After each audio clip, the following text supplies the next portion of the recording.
Creio, Senhor, creio, Senhor, tudo é possível. Creio, Senhor, creio, Senhor, creio, Senhor, tudo é possível. Creio, Senhor. Mateus 5,13 em diante. Vós sois o sal da terra, e se o sal for insípido, com que se há de salgar? Para nada mais presta, senão para se lançar fora e ser pisado pelos homens. Vós sois a luz do mundo.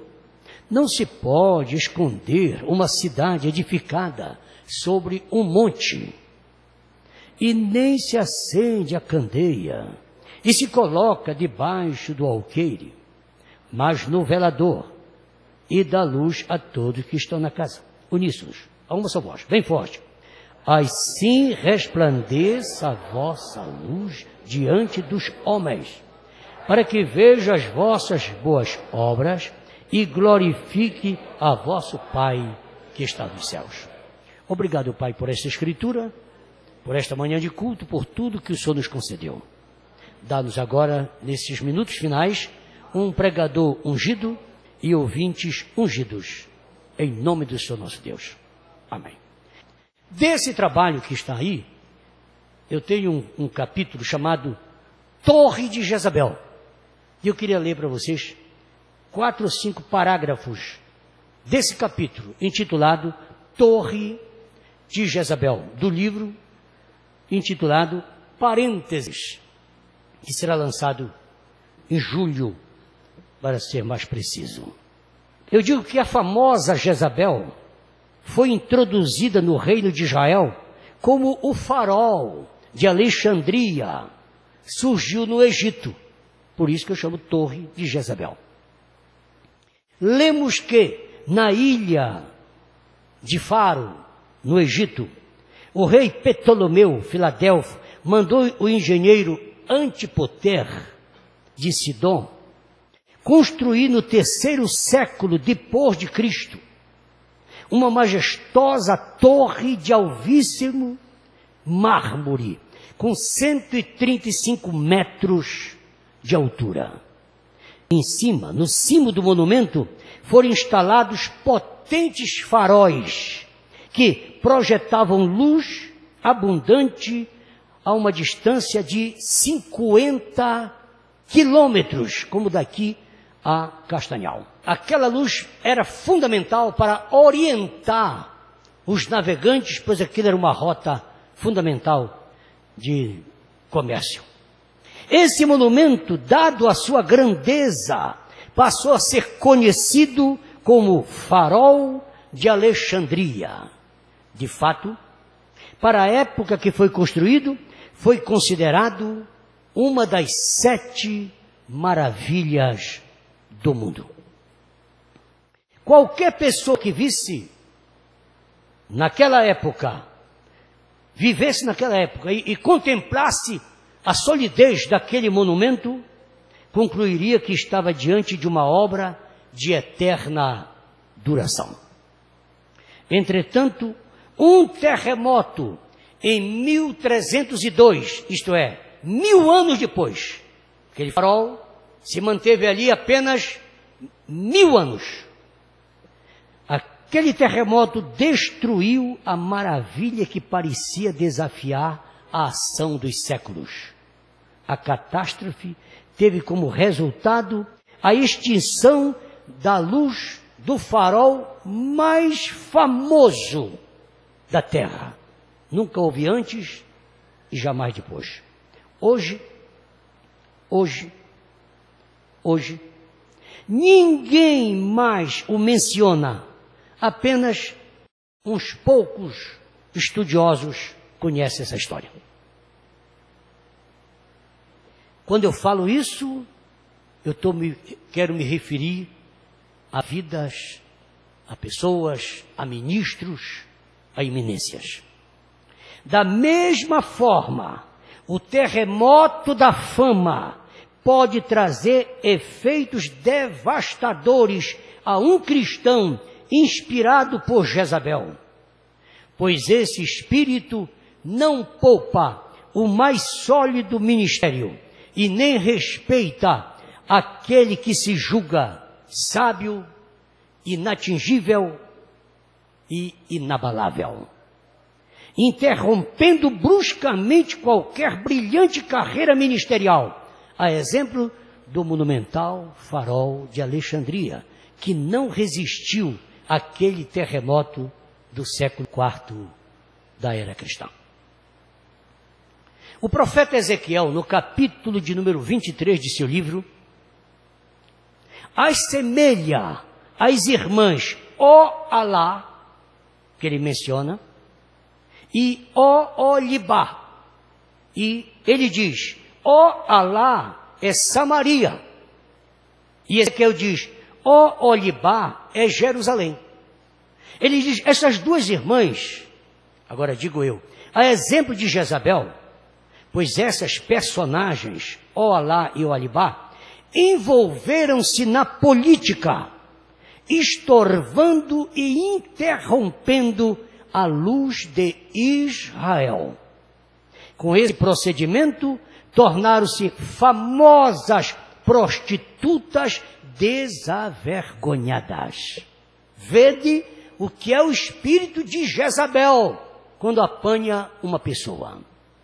Em determinada tradução bíblica, lemos que Ó-Alá e Ó-Olibá enviaram mensageiros, capítulo 23, enviaram mensageiros para convidar homens de longe que viessem para atendê-las.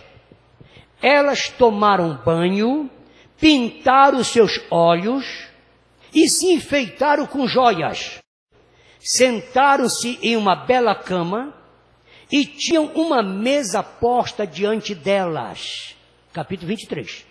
Então entrou um grupo de homens do deserto que colocaram pulseira nos braços delas e lindas coroas em suas cabeças e passaram a usá-las como prostitutas, sendo mulheres gastas pelo adultério.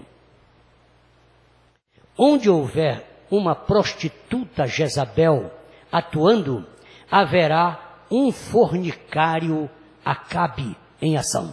Ou seja, onde houver um espírito de manipulação, haverá também alguém que se deixe dominar, ou que não reaja às manipulações.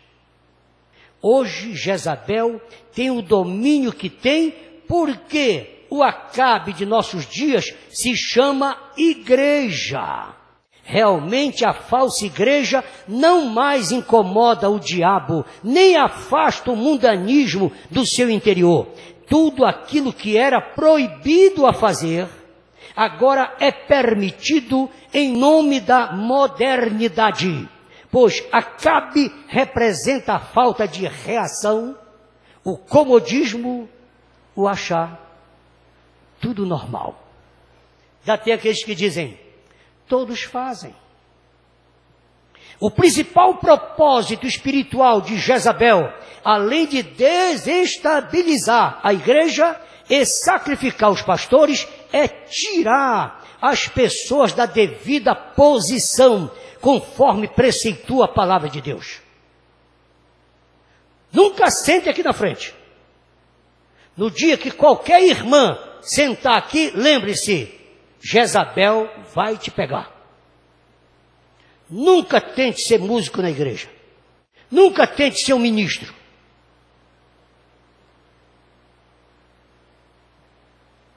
Você sabe que são posições para irritar Satanás. Você acha que o diabo fica feliz de ver esses homens em pé na igreja como guardião, como diáconos, como ministros, protegendo a noiva de Cristo? Você irrita Satanás. Numa manhã como esta, ele passa a olhar na relação dele, ele tem a sua relação, e vê que você não está em casa, ele está revoltado. Ele já foi para a igreja. Ontem à noite eu o interdi de tudo para ele não ir para essa tal de escola dominical, mas ele insiste. E ele não podendo te apanhar nessa manhã de domingo, ele vai aguardar na próxima. Esse é o propósito de Satanás. Jezabel age entre pais e filhos. Ela não aceita. Filho obedecendo o pai, filho, filha, tomando bênção do pai. Isso revolta Jezabel. Marido e esposa. Que prazer o diabo tem de ver um esposo andar de mão dada com a esposa? Que gozo dá isso para o diabo? Que gozo dá para Satanás ver um casal se noivando na igreja? Ele está desesperado.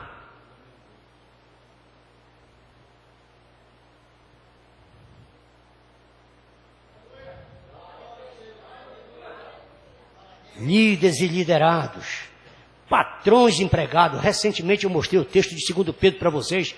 Você deve obedecer e ser submissa ao seu patrão que é mau. São Pedro disse, se o teu patrão é mau, sirva-o. Servir o patrão bom, qualquer um serve. São Pedro diz que é para você ser obediente ao mal, porque aí o nome do Senhor Jesus Cristo é extremamente glorificado. Pastores e ovelhas. O profeta diz que há pastor que é como uma serpente com chicote. Pastores que são como serpente com chicote. Mas infelizmente também há ovelhas que quando não pode dar uma patada, dá uma mordida. Que prazer você tem? Só o diabo que tem prazer de ver você entristecer o pastor. Você tem chance de alegrá-lo, de confortá-lo. Quem te inspiram? Realmente a situação está crítica, mas não a ponto de apelarmos para alternativas radicais, como promover outro Deus. Promover um outro Deus. Uma nova leitura da Bíblia. Uma nova leitura da mensagem. A mensagem caducou. Eu vi um pregador que esteve conosco dizendo aqui, foi a melhor coisa que houve, foi Deus recolher o irmão Brana, que se o irmão Brana continuasse vivendo, ia falar muita bobagem. Graças a Deus, ele já está descansando no céu, esse cavalheiro. Tem que ter uma mensagem atual, uma mensagem que nos coloque num milênio falso. Eu não estou em milênio coisa nenhuma. Os eleitos todos já foram alcançados. Talvez você já alcançou os eleitos. Eu não alcancei coisa nenhuma. Eu vou lá para Cuba agora, ver se encontram lá. Eu não sei onde eles estão.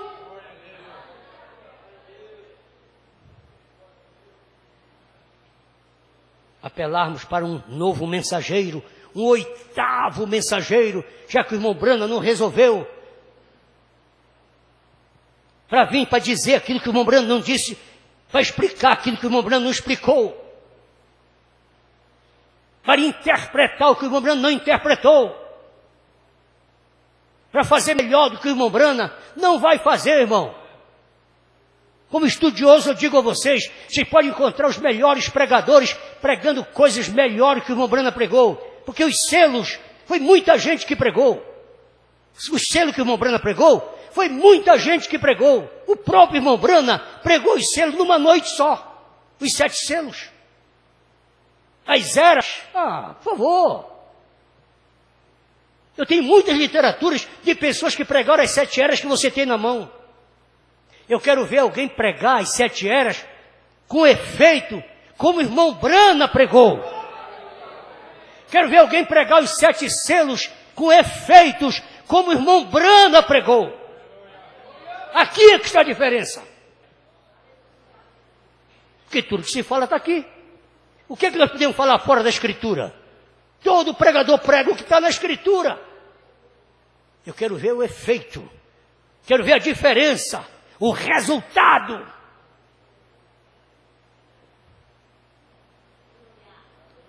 Um outro Josué. Nós temos hoje mais de 11 Josués espalhados pelo mundo afora. Todos eles se julgam que vão introduzir a noiva na terra prometida. Mensageiros da meia-noite. Falsos mensageiros da meia-noite. Todo galo canta ao alvorecer do dia, mas tem um galo chefe daquela área. E o primeiro que canta naquele galinheiro é o galo chefe do galinheiro.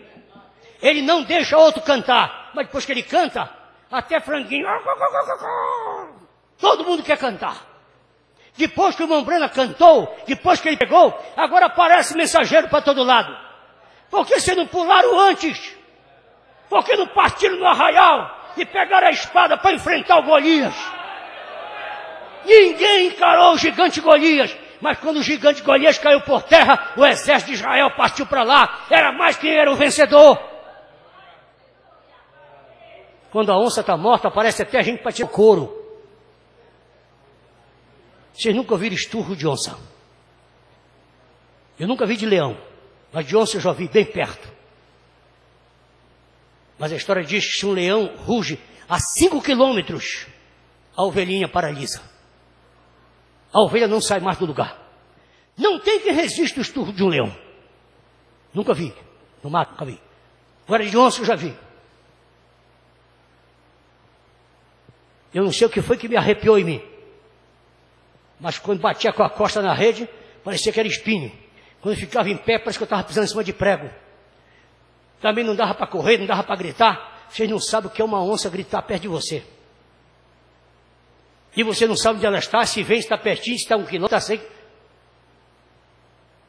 E o pastor Elenay, que é mais corajoso, quando viu o Guariba cantar, ele disse, a onça nos pegou. Graças a Deus que era Guariba. Depois que a onça esturra, até pinto, quando pia, você já pensa que é onça. Mas graças a Deus que nós conhecemos o leão. E nós conhecemos o verdadeiro leão, o genuíno leão. E quando o leão esturra, todos tremem. Mas um detalhe, não te agrada saber que tenha alguém, algo que não tem medo de leão? Você sabia disso? Mas se vocês não derem aleluia, eu vou parar. Não, dá nem agora, deixa eu terminar o raciocínio. Mas te prepara para te dar um aleluia bem forte. Todo mundo tem medo de leão, eu estou acabando de falar, como tem medo de onça. Mas tem um animal que não tem medo de leão. Sabe quem é? A leoa. Todo mundo está com medo desse Jesus que está chegando. A noiva está esperando o Senhor Jesus Cristo. A noiva não tem medo de leão. Vem, leão. Sabe o que a noiva diz? Volta, amado meu. Diga, volta, amado meu. Diga, volta, amado meu. Quem tiver com medo de leão, que fique com medo por aí. Até porque, irmão, Jesus nunca será leão para a sua noiva. Ele sempre será cordeiro, a não ser que você não conheça a Escritura. Não vou mudar de assunto, não quero entrar nisso para não perder meu assunto. Agora, os evangélicos se engancharam em um diálogo com os religiosos, sem que os pressupostos doutrinários tivessem sido traçados com clareza e as fronteiras fossem estabelecidas bem delimitadas. bem delineadas. Os evangélicos, hoje, os evangélicos têm dificuldade de delinear os limites do verdadeiro cristianismo e manter as portas fechadas para as heresias. Os evangélicos se encontram em uma crise terrível, a começar pela dificuldade, para não falar da impossibilidade de, ao menos, se definir o que é ser evangélico. Isso que o irmão falou da pedagoga do Ceará, lá em Boa Vista, foi um exemplo. Ela disse: eu vivo na igreja há muito tempo, mas eu não sabia que pastor falava assim. Eu nunca ouvi um pastor falar e a gente sentir um aperto dentro. Em outras palavras, ela nunca ouviu o pastor falar, foi coisa nenhuma.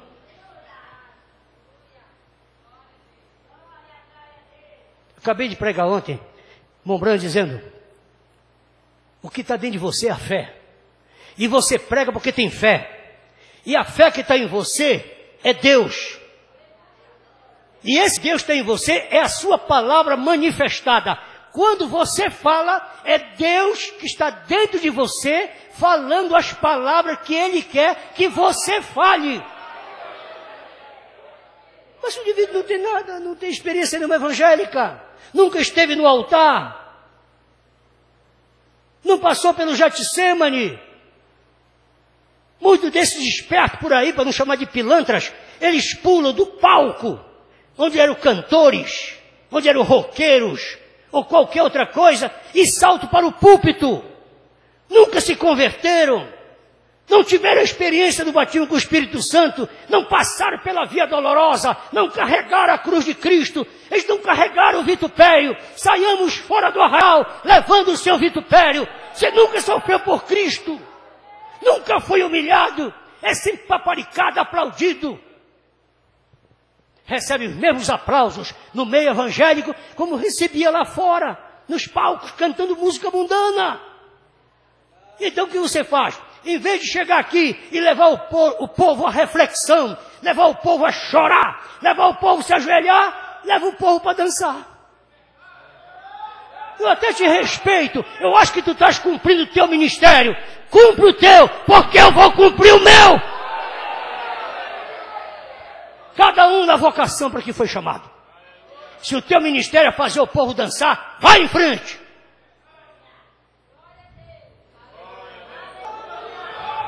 A palavra evangélico está tão desgastada que para nos identificarmos precisamos pedir licença para tecer longas explicações.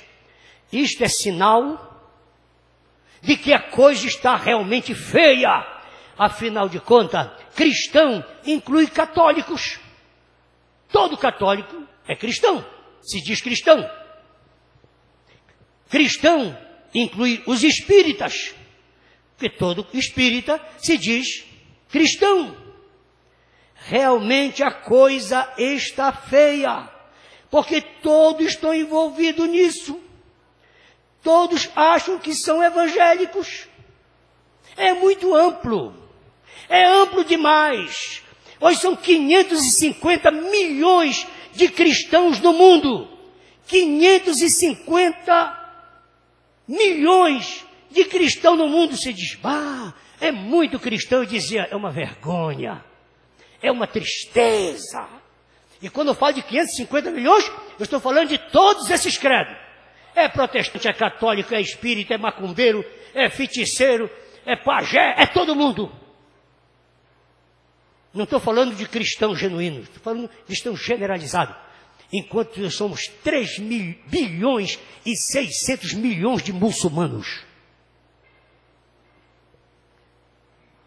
E para vocês entenderem quanto é tão grave que eu estou falando, que não há cristão suficiente para enfrentar muçulmanos, que sua santidade, Papa Francisco, vai à Turquia e traz de lá 12 pessoas, 4 famílias muçulmanas, para abrigá-las no Vaticano. Muito irônico, mas é uma realidade. Chegou ontem, trazendo 12 pessoas muçulmanas de um país cristão. A Turquia é cristã. Sabe por que ele só encontrou muçulmano num país cristão? É porque muito muçulmano encontraste aos cristãos. Com todo respeito ao segmento católico, ao dar uma informação desse tipo. Que todos falam vendo um lado positivo. Eu estou mostrando uma aberração. Nada contra os muçulmanos. Mas não é possível que lá na Turquia, onde está lotado de sírios cristãos, a Síria é cristã, por que não trouxe cristãos de lá? Porque é muçulmano demais.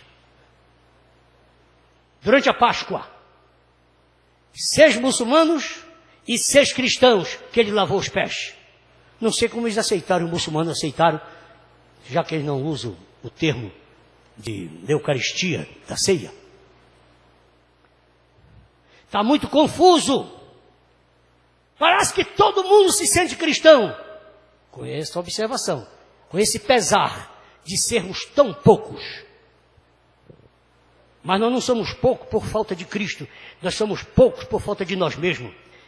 Aquele muçulmano disse ao irmão Branham, eu vendo o seu pregador falar que Cristo ressuscitou e nós não sabemos, me estranha, porque quando Maomé ressuscitar, na hora que Maomé ressuscitar, nós temos diariamente lá em Meca um cavalo branco, aguardando ele ressuscitar. Todo dia tem um cavalo lá. E quando ele ressuscitar, ele vai montar nesse cavalo e vai correr o mundo todo. Porque naquele tempo não tinha avião. Eles insistem no cavalo. Mas eu lhe garanto, William Branham, 3 dias após a ressurreição de Maomé, segundo a crença deles, o mundo todo saberá que Maomé ressuscitou. Porque os muçulmanos vão rastejar por debaixo de arame farpado e anunciará ao mundo inteiro. E farão. Que tem internet, tem televisão, tem tudo. E vocês, pregadores do cristianismo, dizerem que Cristo ressuscitou? É verdade? Que faz 2000 anos que Cristo ressuscitou e nós não sabemos? Falei recentemente, Pelé foi muito criticado, o irmão Pelé, que é um crente batista, através de sua esposa, que é uma missionária. Quando ele disse, Pelé é mais conhecido no mundo do que Jesus Cristo. Foi muito mal interpretado, zombado.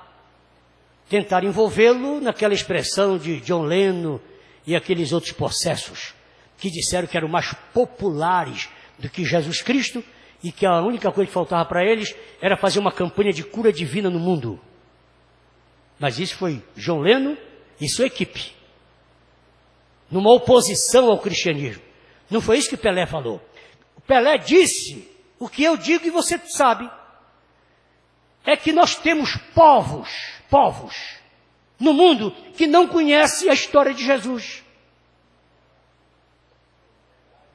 Esse Jesus que você conhece, eles não conhecem. Porque não tem uma Bíblia, não tem um folheto falando de Jesus. Povos, não vou falar de nação, mas de povos. E você não fique com o pé folgado no sapato. Nós estamos agora com 2 aldeias na Amazônia, bem aqui. Acima de Santarém, à esquerda. A Boreste, mais ou menos, uns 80 a 90 milhas. 2 aldeias que ainda não deram língua. Que não conhecem uma palavra em português. E nós, evangelistas brasileiros, estamos dizendo que o Brasil todo já ouviu o Evangelho. Tem gente que ainda não conhece uma palavra em português porque nunca falou com civilizado, falando da Amazônia. Vá para o Peru. Vá para as ilhas do Pacífico.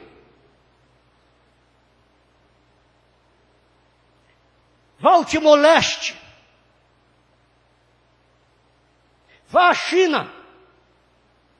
A China sabe tudo o que aconteceu até a era cristã.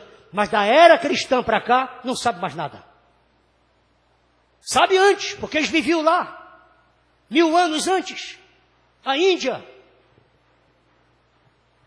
Mas do cristianismo para cá, depois que a igreja romana dominou isso, eles não sabem mais de nada. Porque esse evangelho que é pregado aqui, essa religiosidade que nós temos aqui, nos países continentais, europeus, etc., isso não vai para lá. Lá não é permitido, não é aceito, é desacreditado. Eu não quero entrar em polêmica, admitir que o arrebatamento não vai acontecer por isso, não compete a mim.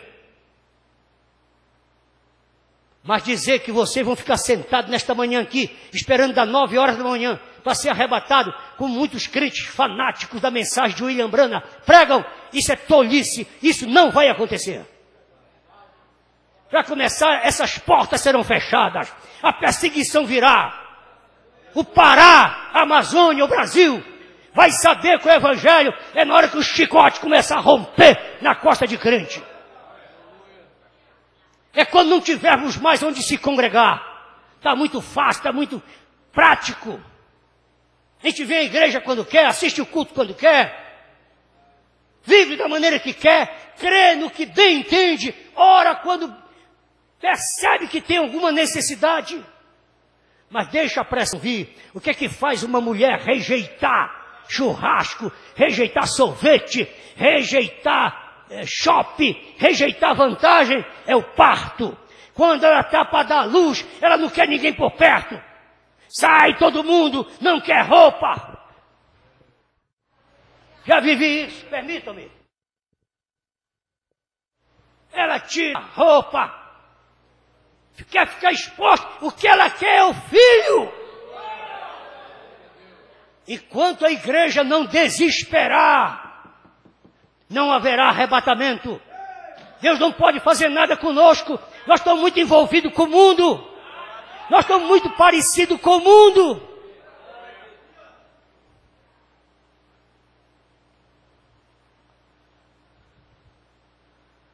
A situação está difícil, já falei. Há muita confusão religiosa, muita discórdia denominacional. Mas não creio que vamos encontrar solução na rejeição de 2000 anos de evangelho. Não, não adianta rejeitar o evangelho. No rol dos evangélicos, em geral, também estão os membros do companheirismo, dos assim chamados crentes dos tabernáculos. Hoje, os eleitos têm também dificuldade de definir os parâmetros da verdadeira mensagem e manter as portas fechadas para os ismos e para a falsa liturgia. Estou falando do companheirismo. Estou falando dos seguidores da mensagem de William Branham. Estamos em aperto. É doutrina para todo lado. Todo mundo se sente com a pedra de coroa. E sacrifica a liturgia. Estive numa igreja aqui no centro-oeste, ao sul, que antes de começar o culto, é fogos para todo lado. Parece festa de São Sebastião aqui no Pará. Muita pistola e foguete. Disse, o que é isso? Avisando que o culto vai começar. Depois fomos para a praça, uma praça muito importante daquela cidade. Que quando chegamos lá vem a tropa da igreja com uma bandinha e foguete. Pei, pei, pei, pei. O que é isso? É avisando que o fervor vai chegar. Ora, senhores, a igreja católica até já abandonou isso. Igreja movida a foguete e cachaça é a igreja católica romana. O cristão é movido pelo Espírito Santo. Se o Espírito Santo, irmão, o fervor da mensagem não fizer diferença, não tem pistola, não tem grito, não tem bater de pé, não tem dança, não tem ritmo, nada vai mudar, porque a força é do Senhor, não é por força e nem por violência, é pelo meu Espírito, diz o Senhor.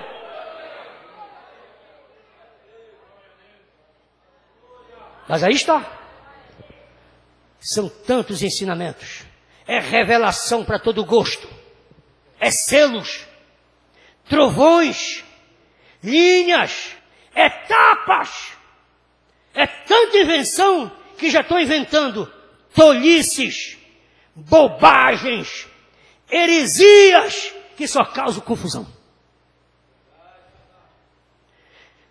Tudo que esses obesos espirituais conseguiram com essa falsa terceira etapa foi gerar alguns arcebispos de novo nome.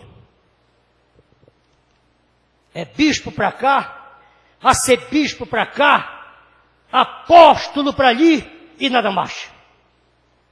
São obreiros inchados, soberbos, infrutíferos, amantes de si mesmo. Estou citando 2 Timóteo 3. Tendo aparência de piedade, mas negando a eficácia dela. E a voz de Deus para nós é esta: destes, afasta-te. Repete comigo: destes, afasta-te. E concluindo, essa iniquidade, ela gera uma inquietude, um desespero, um tormento.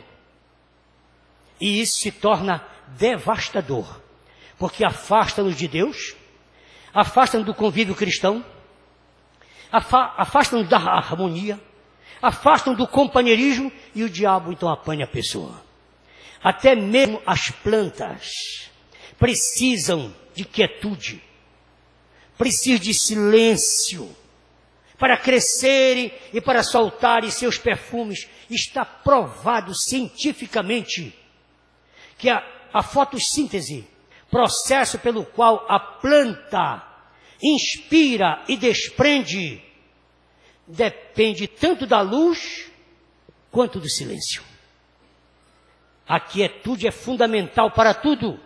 Exige-se silêncio para meditação, concentração e para contemplação, que compõe 3 diferentes estados da alma que nos possuem, que nos arrebatam quando pensamos no infinito, quando dirigimos a fé, aquela fé, a uma ideia fixa do grande Criador, quando inquirimos aquela concentração que nos sentimos conversando com Deus.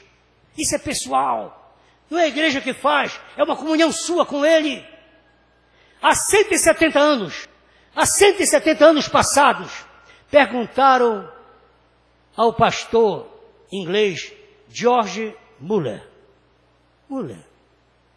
como o senhor descobre a vontade de Deus? Ele respondeu: quando você for buscar a Deus, o faça sem pensar. Não pense no assunto que você quer tratar. Vai a Ele sem a cabeça feita. Não faça planos para Deus cumprir para você. Não faça Deus de um bobo, de um trouxa, de um cachorro de estimação. Senhor, tu fica sentado aqui, hein? Tu fica sentado que eu vou fazer umas negociatas ali, vou ver se dou um tombo em alguns, ver se eu vou enganar. O senhor me perdoa, tu sabe que eu tenho que fazer um feijão com arroz aqui. Sabe como é que é, né? Não tente enganar a Deus com isso. Deus não se deixa escarnecer. Aquilo que o homem semear, isso ele fará. A palavra dele seja sim, não. Repita comigo: sim, sim, não, não. O que passa disso é procedência maligna. Você não pode falar toda a verdade, mas tudo que você disser seja verdade.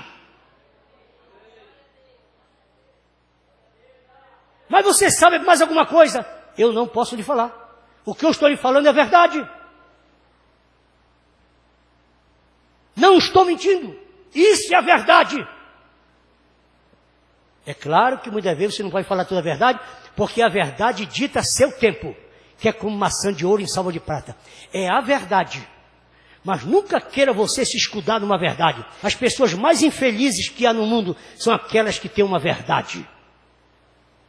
Que Deus te guarde de um dia você ter uma verdade privada. De um dia você ter razão. No dia que você quer saber se o diabo tem chifre, tenha razão. No dia que você quer saber, como se diz no lugar, com quantos paus se faz uma jangada, tenha razão.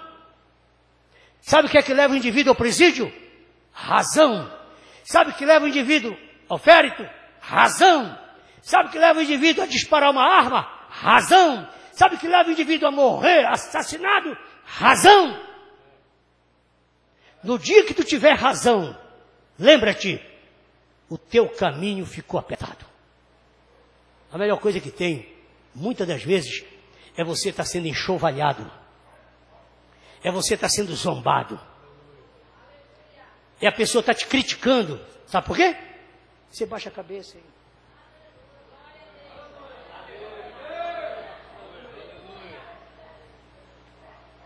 Você até precisa daquilo para purgar.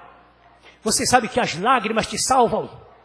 As pessoas que choram, as pessoas que lacrimejam, são as pessoas mais felizes. A pessoa que não derrama lágrimas é uma pessoa triste, abatida, iracunda.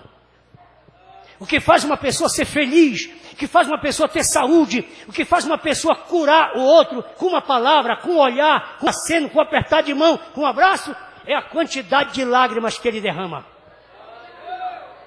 Bem-aventurados que choram!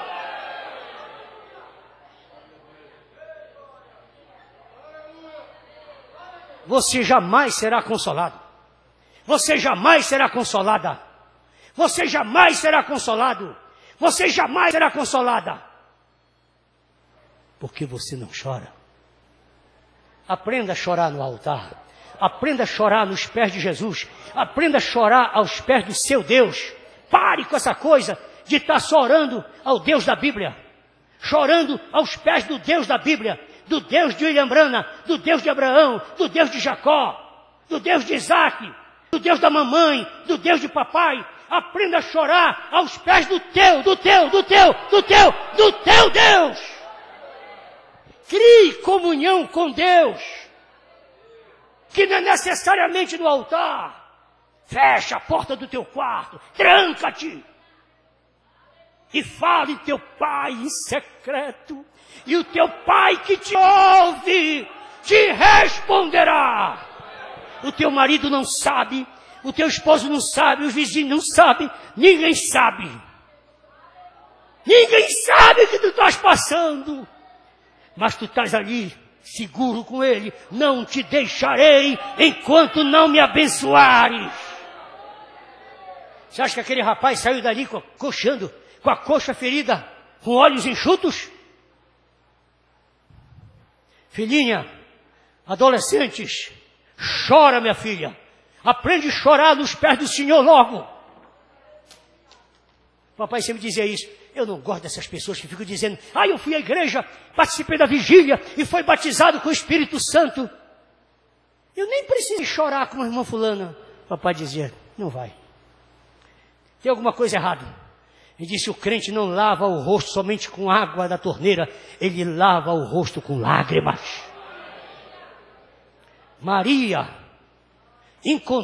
Madalena encontrou Jesus da forma que encontrou. Mas todos concordam que ela estava com os olhos inchados. Ao ponto, quando ele falou: mulher, o que buscas? Ela, pensando que fosse o jardineiro, disse: se tu levaste o meu Senhor, me diz aonde puseste, e eu o levarei.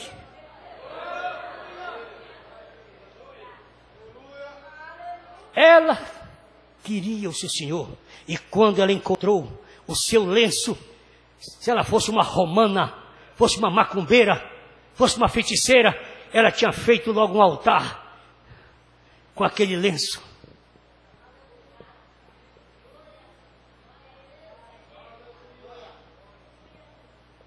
Quando ela encontrou seus lençóis, 22 metros de lençóis, ela não tirou um pedacinho para enviar para ninguém por R$100, como eu vi um dos mais ilustres pastores do mundo. Um dos maiores e mais famosos, melhor dizendo, hoje o mais famoso. O mais famoso, o mais poderoso pastor do mundo hoje. Hoje, no dia de hoje. Vendendo um lencinho por R$100. Calcule se tivesse pegado os 22 metros de lençóis de Jesus. Ela disse, não quero. Eu não quero. Mas fica com essa pedra de 10 toneladas. Não quero. Fica com a sepultura do Arimateia. Não quero. Mulher, o que tu queres? Eu quero é o meu Senhor.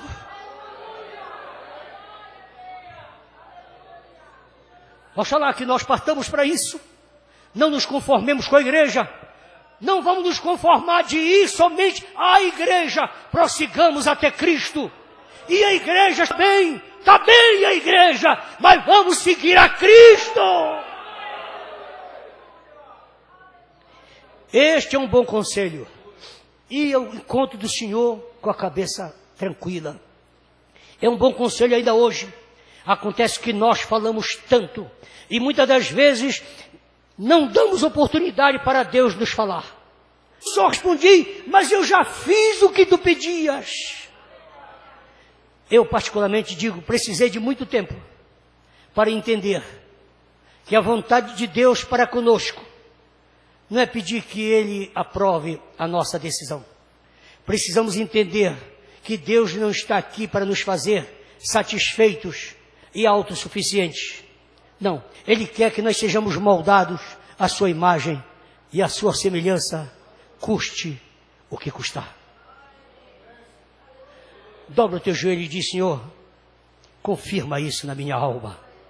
Eu quero sair daqui certo que o Senhor falou comigo. Obrigado, Deus, quando dobramos nossos joelhos, só para dizer ao Senhor que estamos satisfeitos com o Senhor. Estamos felizes por sua vida na nossa vida. Estamos seguros que podemos ainda ouvir a sua voz. Fala, Senhor. Fala, Senhor. Estamos cansados de ouvir a voz da razão. Estamos cansados de ouvir a voz de vizinhos, de amigos. Cansados de ouvir a voz da política. Queremos ouvir o Senhor. Troveja na nossa alma. Troveja no nosso coração. O Senhor nos conhece. Estamos cansados de vagar. Temos vagado demais, batido em tantas portas. Já pedimos demais. Parece até que nos tornamos pedintes. Mas nessa manhã, nós nos encontramos com o autor da vida. Obrigado, Deus. Obrigado, Senhor. Batiza a tua serva, meu Pai. Batiza o teu servo, meu Pai. Batiza. Desperta a sua comunhão com o Senhor. Desperta os seus dons espirituais. Desperta os seus dons ministeriais.